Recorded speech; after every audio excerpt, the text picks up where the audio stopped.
Hello, my name is Sarah Hafferkamp, and welcome to the Park Hill Professional Studies program.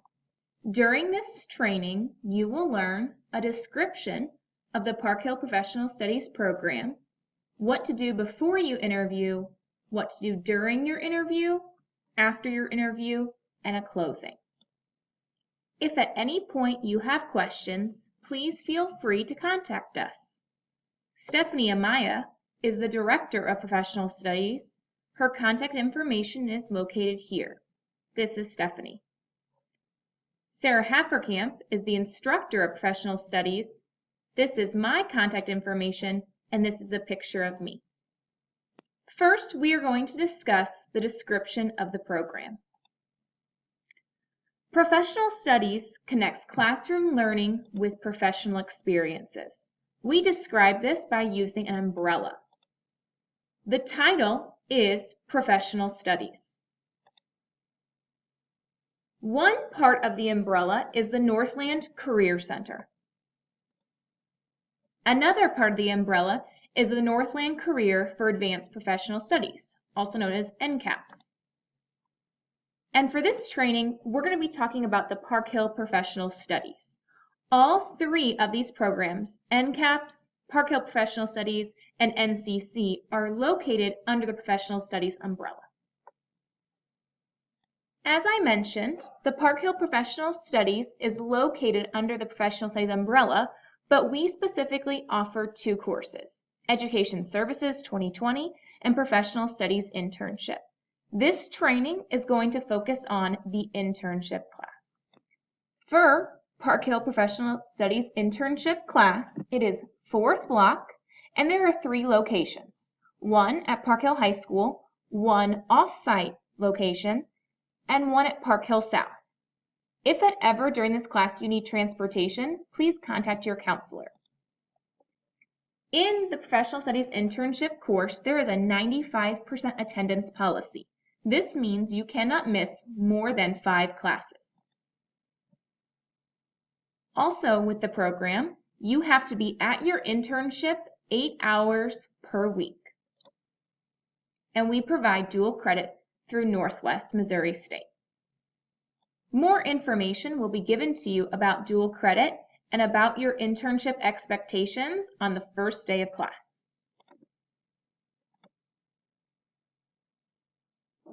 The overall course is divided up into 16 weeks.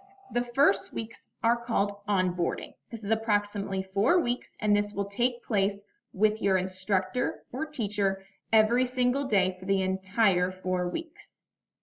After that, you are part of an internship. This is approximately 12 weeks.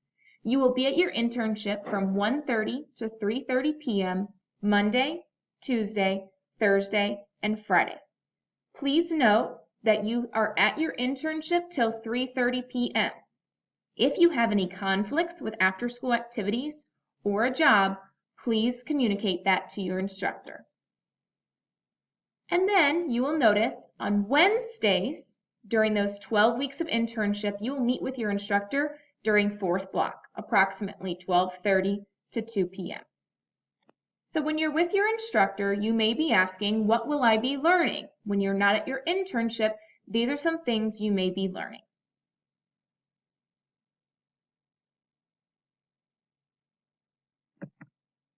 So once again, we just went over the description of the Park Hill Professional Studies. We are trying to connect classroom learning with professional experiences. So when you're out for your interviews or when you're out in the community, you are a spokesperson for our program. And if they say, oh, are you enrolled in Northland CAPS? You can say, no, I'm actually enrolled in the Park Hill Professional Studies program. And then you can give them some insight to that. We will discuss this more during the first week of class. The second part of the training is to talk about before you interview with your business partner. Before you interview with your business partner, you will speak with Stephanie or myself, Sarah, and we will talk about that you are going to a pre-screening or interview with your business partner. Businesses ask to pre-screen students to make sure expectations are clear and you're a good fit for their company, but also the company's a good fit for you. When you speak to Stephanie or myself, we will send you an Outlook calendar invite. If you do not check your Park Hill student email, please start doing this at least once per week. Write down the date and time of your interview. This is a screenshot of my calendar and showing you these are all the meetings I have during this week. The best part about Outlook is it will give me a 15 or 30-minute reminder before my meeting so I know I'm not going to be late. The first thing you should do before your interview is research your company. What's the history of the company? The mission? How many people work there? What do they do? Hours of operation? And what does the person you are interviewing with do? If you are not sure of these answers, start Googling. I will show you with an example of Starbucks very briefly. So I don't know much about Starbucks besides they serve coffee, but I want to find out the history, mission, how many people work there. I'm going to Google. So when I go onto Starbucks website, here is the history. It opened up in 1971, and after reading this, the very bottom, it tells me the mission. The mission of the company really pinpoints what they're working on. I also found out that Howard Schultz is the CEO of Starbucks, and this is a picture of him, kind of how old he is. He makes a lot of money. He's married. So I can find out a lot of information using the internet. Please go and find out who you're interviewing with, the company, and some overall details. Also, before you interview, we're going to ask that you make a one-page information sheet about yourself. This is professional. Do not include fancy fonts or color, and watch your spelling and grammar. This is a very good first impression of you, and if you have I's not capitalized or misspellings on your paper, it looks very poor on your behalf. Have someone read it once you're done. I have provided you with an example of what to include. I also have given you a template in this presentation.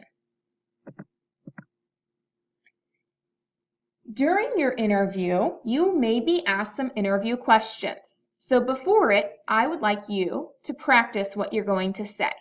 Here are some typical questions that you could be asked during your interview. Tell me about yourself. Why do you want to be a fill in your profession? What do you want to do after high school? What are you passionate about? What past jobs do you have that relate to this field? What professional skills do you have that could help you throughout this internship? And what do you want to gain from this internship? These are just some typical questions that business partners ask candidates. Please be prepared to participate in a professional interview that may include questions off of these. The next step is to pick out your outfit so you're dressed for success. When you're going to an interview, you would like to be dressed professionally to set a good impression. So women, you need to wear a dress or skirt that's knee length, pants or slacks that are not colored jeans or denim, a conservative top, no tank tops or super low cut tops, professional shoes, groomed hair, not too much makeup, not too much perfume, and simple jewelry.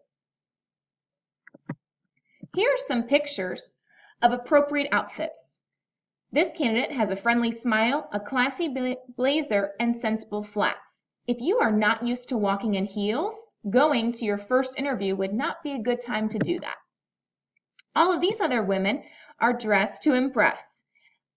The thing to note is that their skirts are long enough that they're not too short to offend anyone you're interviewing. Your heels should be no taller than 3 inches. And please wear simple jewelry. No big chunky things for this interview. These are all inappropriate outfits. We do not want to wear these because they show too much skin, are too short. The mesh sends the wrong impression. This is not professional. These heels are super cute, but too high. And I love Sandra Bullock, but the first thing my eye goes to is to that chunky necklace. We want to make sure that they're focused on what we're saying, not what we're wearing. For men, yours is a little bit easier. You want to wear pants, no denim, and definitely no shorts, a collared shirt or polo, professional shoes, groomed hair, and a tie or bow tie is optional. Here are some professional outfits for men.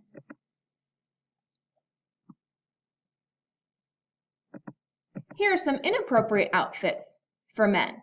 Please do not wear shorts. We know it's hot out, but it's just not really setting the professional vibe. Denim is not allowed. Flip-flops are not allowed. And though these kicks are pretty spiffy, they are not appropriate for a first-time professional interview.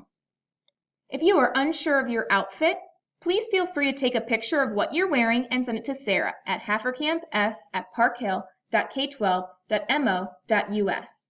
Or if you have any issues getting an outfit or affording an outfit, please contact me as well. The next part of the training is going to cover what you're going to do during your interview. During your interview, arrive early, bring your one-page informational sheet on regular paper, smile, be confident, and know it's okay to be nervous. Being nervous shows you care, and that's very important. So what to expect? The interview could last from 10 to 30 minutes. The first thing we're going to do is an introduction. You're going to have a strong handshake and introduce yourself. Just a reminder, wait to be seated until invited or until the business partner sits down. Then Stephanie or myself will talk about the program. Then the business partner will talk probably about their business. And then it will be your turn to answer some of those questions. Smile and be confident. And at the end, you'll say, "Thank you so much for the interview," smile, and shake their hand again. Just things to consider during your interview. Leave your phone in your car. There'd be nothing more embarrassing than your phone vibrating in your pocket while you're interviewing. Where will you put your keys? Do you have pockets? Do you need a purse? No gum. Think about what your hands and body language say about you. Are you leaning back in your chair, looking lazy? Are you leaning forward, engaged in the conversation? And finally, do you need to take notes? Do you need to bring something that can allow you to take notes? The next thing we're going to talk about is after your interview. Congratulations, you did a great job interviewing, but you're not done yet. You need to write a thank you email to the person that interviewed you. Be professional, watch your spelling and grammar, have somebody read over this. Here is an example of an email you could write. You're almost done. We're to the last part of the training, the closing. You are going to do fabulous. We are here to help you. Please let us know how can we assist you. This may be your first time participating in a professional interview, and we are here to help and know you're going to do an awesome job. Once again, any questions? Here's Stephanie's information and my information, and we are excited to see you very soon.